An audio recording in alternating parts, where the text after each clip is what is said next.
Hey, good morning, everybody. This is CES Official Day 1, Tuesday, January 7th at 8:21 in the morning, Pacific Standard Time, which is 11:21 in the East. And, wow, yeah, Mark Zuckerberg dropped a big one. Mark Zuckerberg dropped a big one. There's only one way to put it. Mark Zuckerberg dropped a big one. And, well, excuse me.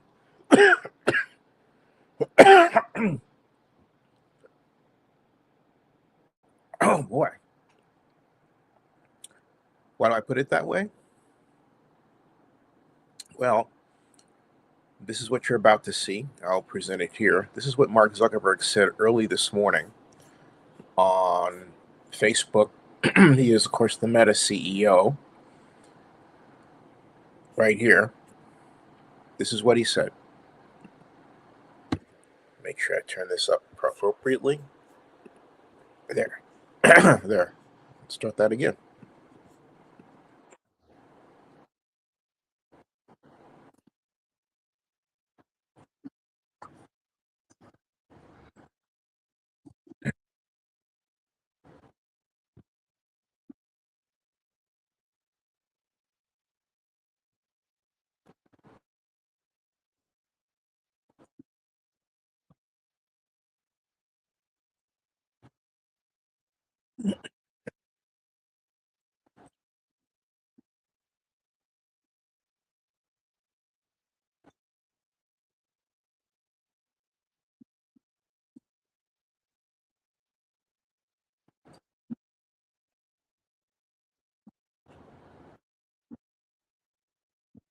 Let me hold that for a second, folks. You want to know why?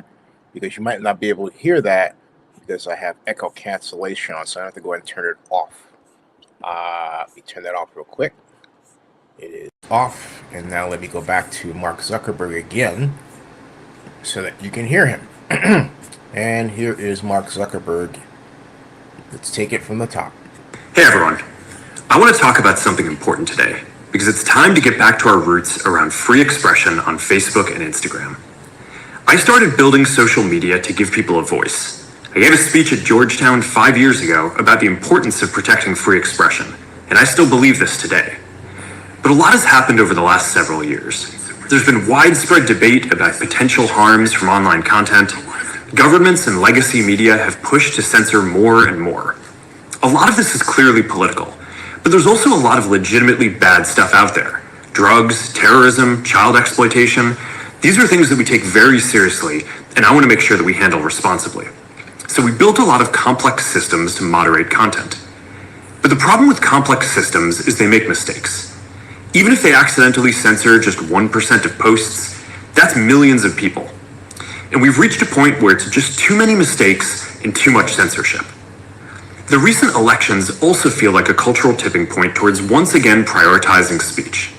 So we're going to get back to our roots and focus on reducing mistakes, simplifying our policies, and restoring free expression on our platforms. More specifically, here's what we're going to do.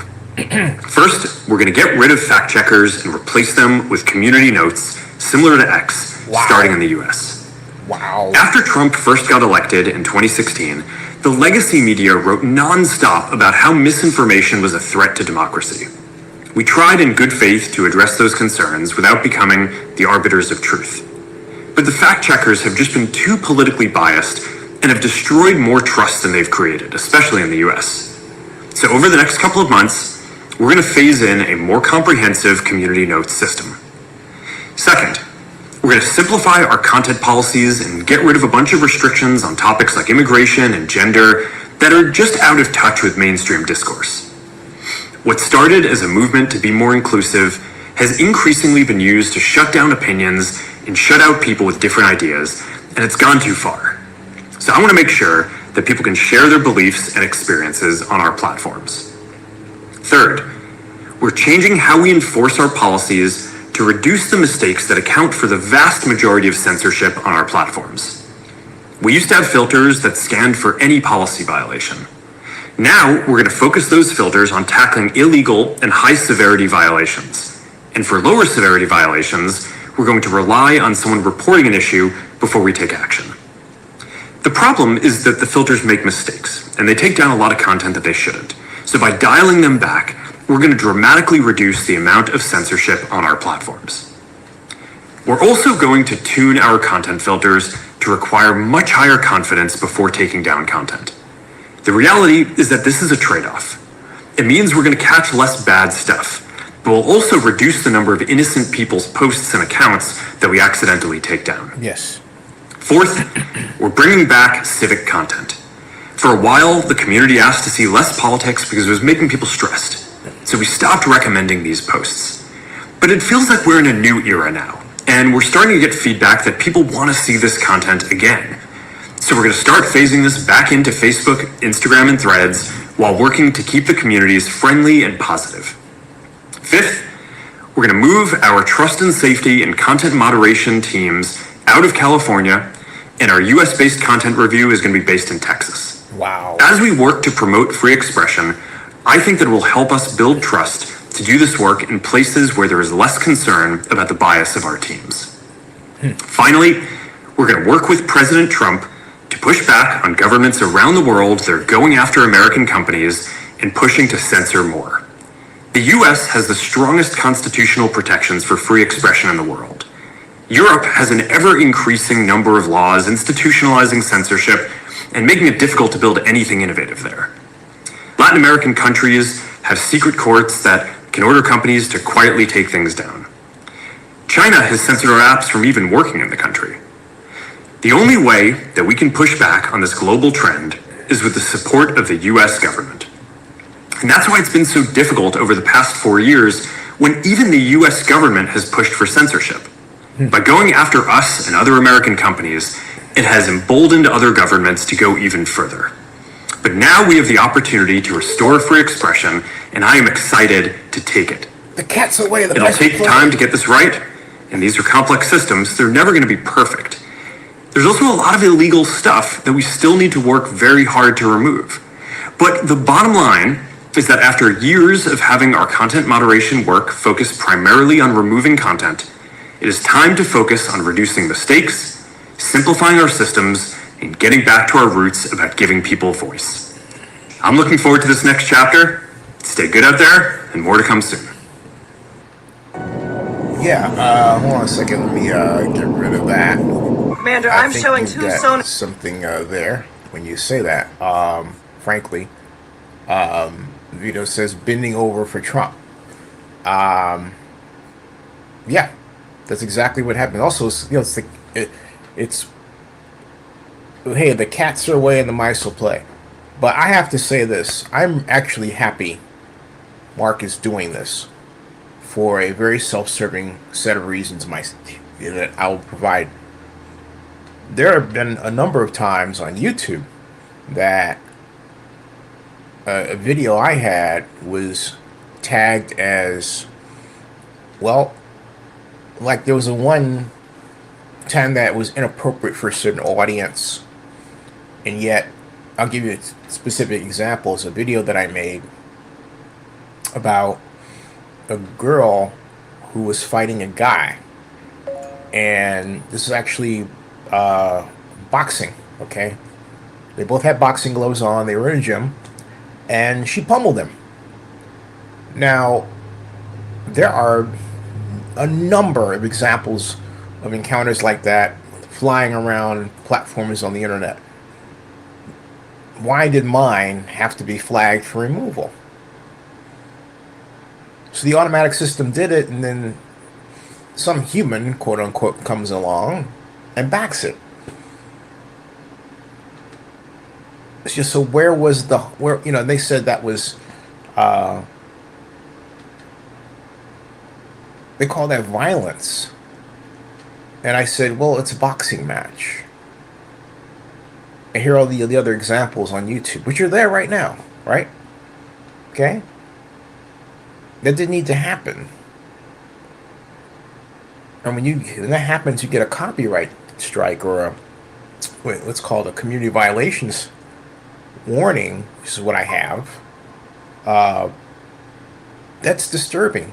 The old saying is 3 strikes, you're out. But in YouTube, That's really true. Three strikes will take your channel out. And Zenny62 YouTube has managed to survive and thrive since 2006 and April 21st, 2006, where we uploaded our first video here. And I was on YouTube longer than that, going back to 2005 when it first started. But then YouTube, particularly in 2005, was not known as the place you upload your videos because the quality was poor. It was flash-based, and then starting late in 2005, they switched over to what Blip TV was using. Mike Hudak was the CEO, and that was an H.264 codec. Okay. In other words, the video was much sharper. And that made for better upload quality. And so, but since then, till now, think about how long that is. Let's see, 2006, 2016, that's 10 years. 2016 to 2026 will be another 20. So that's, yeah, we're going on 19 years. 19 years without Zenny62 YouTube being taken down. Now, how we had a strike or two? Yeah, two. At different times. They were removed, right? Far apart. Far apart. So my concern now is, hey, in this new environment that Mark is ushering in for the Meta platforms, which comprise a substantial amount of viewership among those works in the creator space, right? I call the creator space where vloggers are making vlogs and bloggers are blogging, but in particular, vloggers in this instance. In that space, you have to ask the question, is YouTube going to follow suit? You know, this is a question that everyone at CES should be asking around. There are hundreds of thousands of people, or will be thousands of people at CES today. And as you know, CES has been dramatically changed by the emergence of these platforms and what we used to call Web 2.0, then 3.0, and then the virtual worlds with gaming, right? Now gaming is a thing. Can you imagine gaming without the internet? Of course not. Of course not.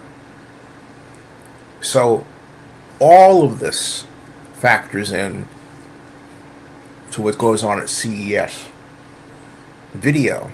This is a form of communication and news reporting, right? All of this factors into CES. So this should be a front and center topic at CES right now. Who's going to follow suit? That should be the question. Hey, who's next? Not so much who's on first, but I'll tell you one thing that I think everyone should think about is it's the future of media from here. Because if they're going to do the work of getting rid of fact checkers, think about it. And then Mark point to legacy media. All right?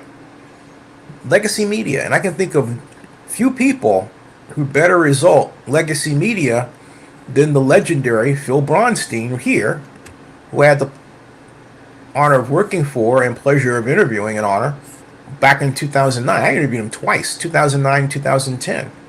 Here, the executive editor then was talking about Google, Rupert Murdoch, the Chronicle, and the future of media. And here's some of what he said. You know, I think that that's going to be an interesting experiment. So Rupert Murdoch, for instance, has threatened to withhold or to kill Google, not allow Google to use his stuff, the Wall Street Journal and stuff. But, you know, I asked somebody from Google once, an executive, if every newspaper in the country suddenly all their content said Google could not have it for free tomorrow, how much revenue would you lose? He said 3%. Right. So If that. Yeah. So bend places like Google to our will. Now they've certainly been more than they've come. I've come up here at my to talk to people in the newsroom at the gate. I've been down. I'll be right back, folks. Got something I've got to check. I'm going to leave this running. Hold on a second.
All right, I'm back, folks. Okay, so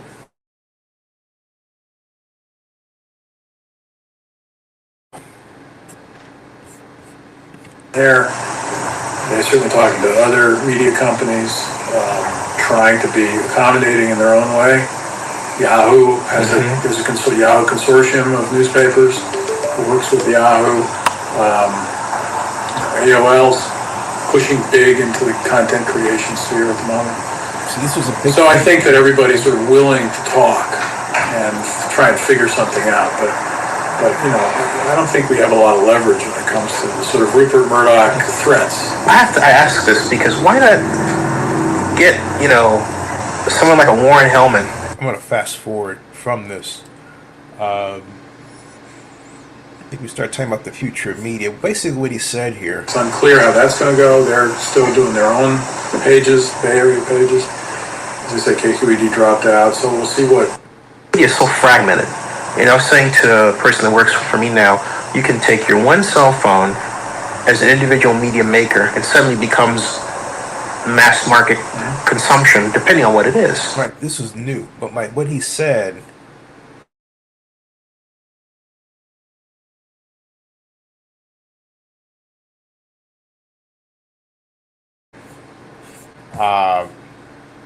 What Phil said was that the journalists, I think he said either in this video or in the other video, I have to find that, but he said the journalists would become a fact checker. That would be their role. And I have to find that, because I have to find that clip, because Mark Zuckerberg, if that's the case, just killed journalism. If you think about the companies like Politico, they have fact checkers all over the place. Fact checkers. They've made all this money on fact checkers, right? Well, Mark says we're not going to do any fact checking anymore. Which will call into question why these other smaller players are doing fact checking. And I believe, being the CEO of Zenny 62 Media, we tell your story. And I mean, within reason. We're not going to tell we're not going to say anything that's unreasonable or untoward or what we believe isn't true. And that's our choice. But the bottom line is, you have the right to tell the news the way you want it told. You have that right if you're going to go out and tell the news. And that's where we come in. Particularly if the news out there about you isn't up from you and accurate with respect to you. That's where Zenny 62 Media at Zenny62media.com comes in. That's where you hire us to get out the word of.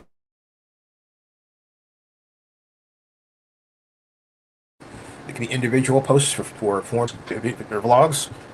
We'll do those individual posts for a little less than that without video. But my point is, I don't want to get too much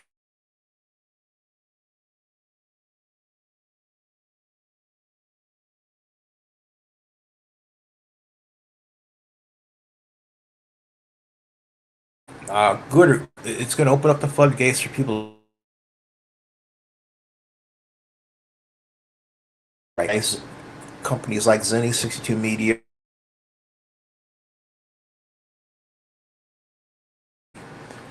But will Google follow?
Sorry, folks, we had a crash. I don't know why the AT&T Wi-Fi is wiggy, and it has been for the last couple of days. Well, I have to contact them as well. At any rate, I do not know. Um, oh, I was going to check X, and let's get X up so we can look at what the comments are regarding this development from the point of view of Elon Musk's site. So here's X, and here's a larger representation. And then let's go here and write Mark, M-A-R-K, and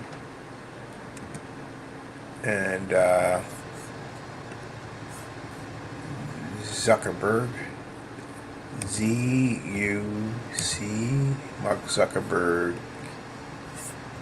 Okay. Dr.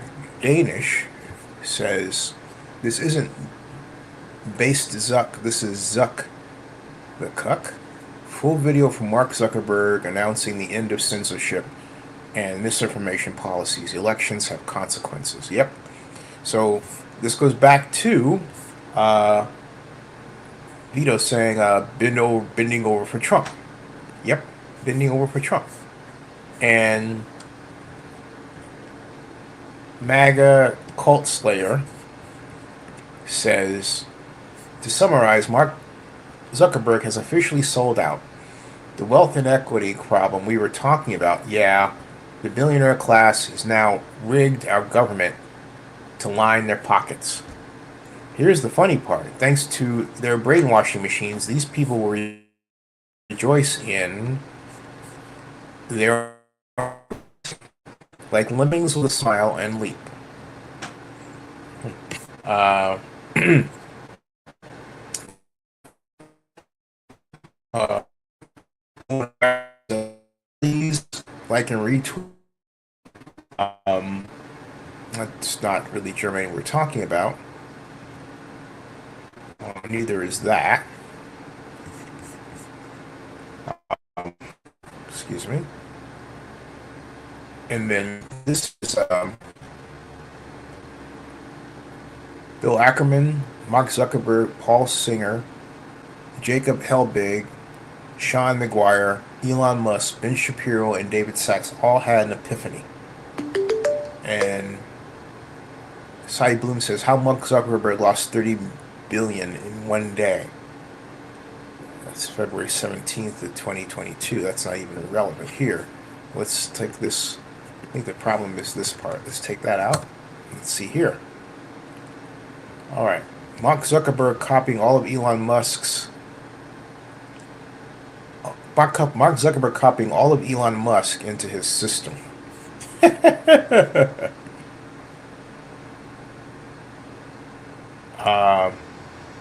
Then we saw that one, Republicans against Trump. We didn't. Mark Zuckerberg has announced that following the election of Donald Trump, Meta will eliminate, quote, fact checkers, unquote, and replace them with community notes. The fact checkers have just been too politically biased. Now, the comment here is, he's your local billionaire, typical billionaire sellout like Elon Musk. What's good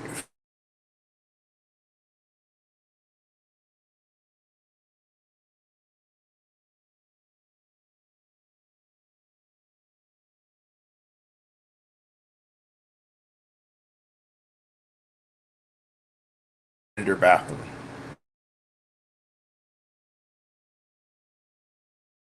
Replace fact checkers. Facts equals facts don't matter. Who knew that? Karl Rove was not wrong.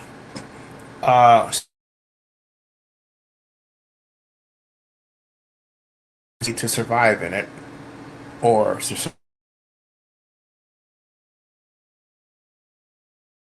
1 million to Donnie's inaugural fund. Facts are not politically biased.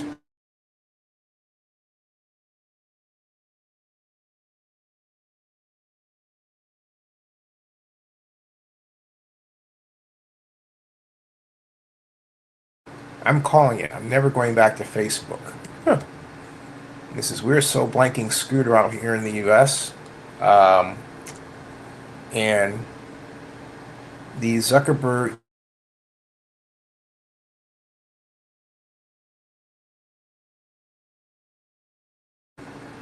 he's trying to same his investment as no. I don't know what that means.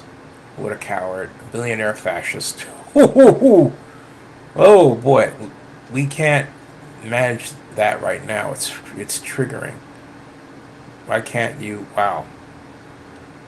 And this is what this is.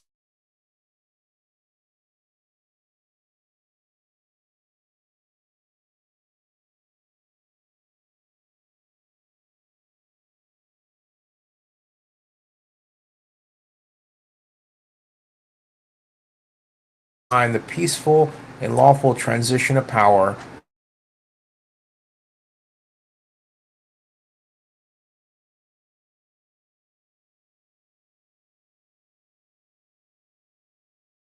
towards the capital building have rightly disturbed people in the United States and around the world. We removed these statements yesterday because we judge their effect and likely their intent would be to provoke further violence.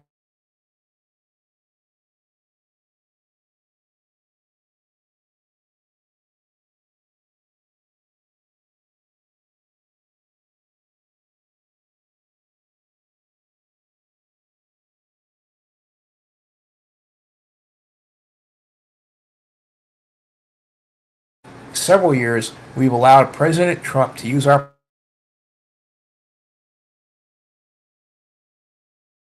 or labeling his posts when they violate our policies. We did this because we believe that the public has a right to the broadest possible access to political speech, even controversial speech, but the current context is now fundamentally different.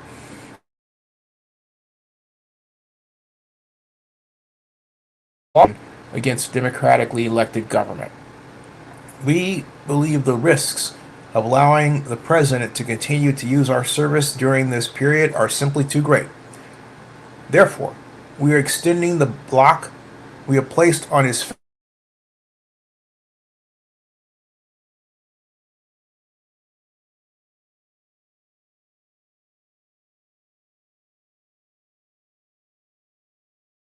part out loud. They want to lock Trump up and throw away the lies.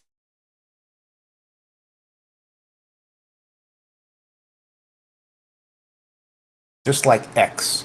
His example to follow being one of the top toxic social media platforms in existence, thereby aligning Facebook with X and Truth Social, thereby announcing to Trump, I'm on your side and no one's going to get in your.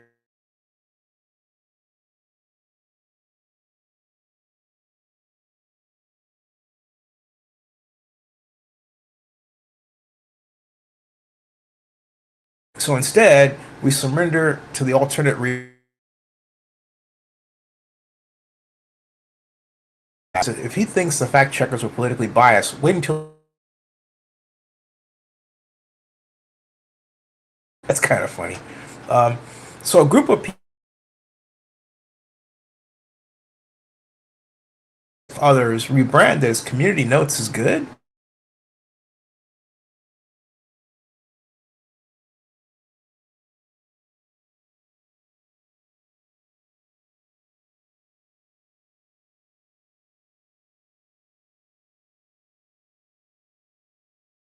Believe or share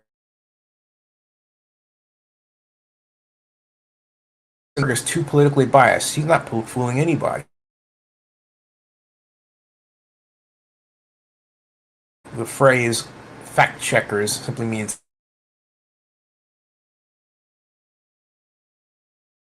facts, not political bias. Call it advanced obedience to whatever manufactured talking point, distraction about real facts, Madison. It's not that he's doing away with fact checkers. The news is that he had them in the first place. I haven't seen evidence of any in years. And by politically biased, doesn't he just mean honest? Interesting. So let's see, Mark Zuckerberg, and then let's say YouTube. I just want to see if there's any comment from YouTube about this. Here is the video from Mark Zuckerberg announcing the end of censorship. I highly recommend you watch all of it.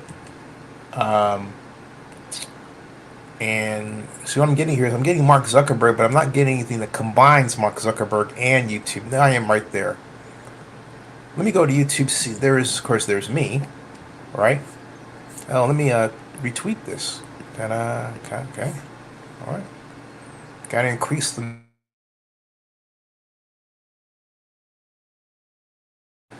flock. All right. There. Okay. All right. Let's see here. Let's try something else.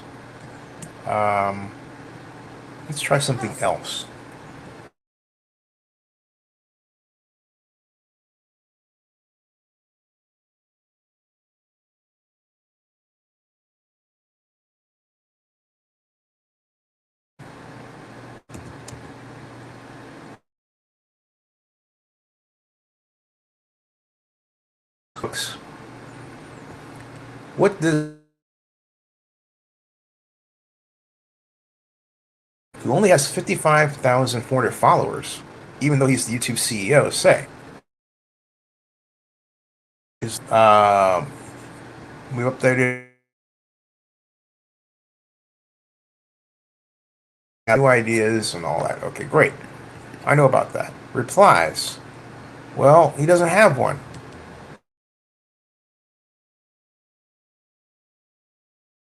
Okay. What do you think, Neil? What do you think? Neil looks like he's either like he's smiling or he ate something bad for breakfast. I can't figure out which it is. What do you think, Neil? We'd love to hear from you and YouTube.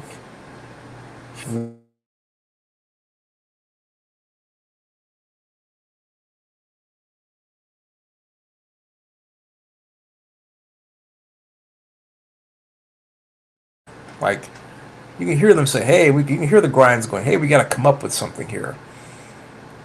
What do we do now?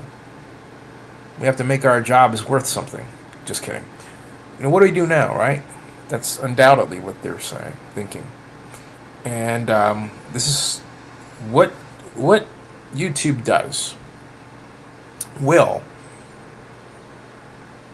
show how legitimate Mark's approach was, as opposed to politically biased in and of itself.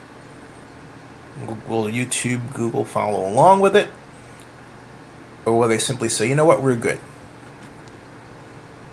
And somehow, I have a feeling they might say we're good.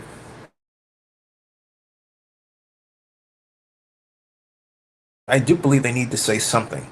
That's as loud a statement as saying something. You know, it means, hey, look, we don't agree, we're fine. And that's powerful. All right.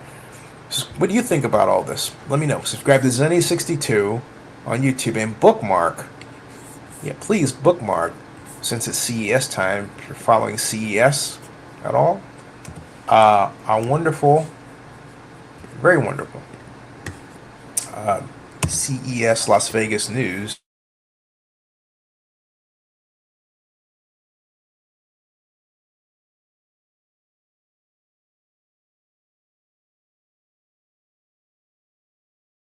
Let me show it to you real quick.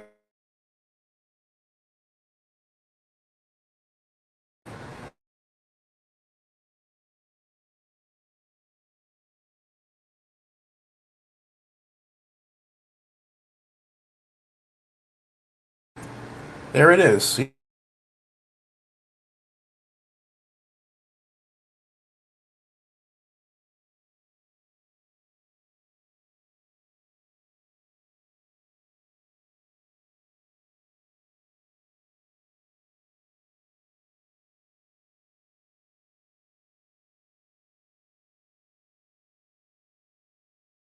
Robrock unveiled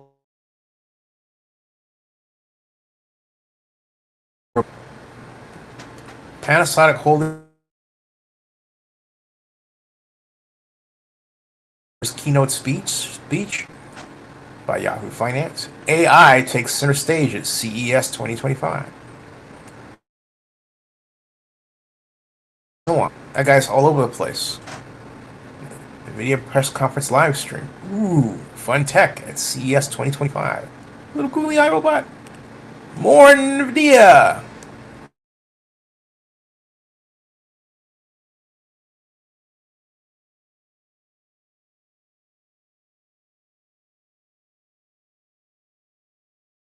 Keynote. CEO mentions. That's how intelligence is made. Daily AI and Tech News. Morning edition. AMD at CES 2025 official co-stream. Alright, folks. CES is where it's happening. Subscribe to Zenny62 on YouTube and bookmark CES Las Vegas News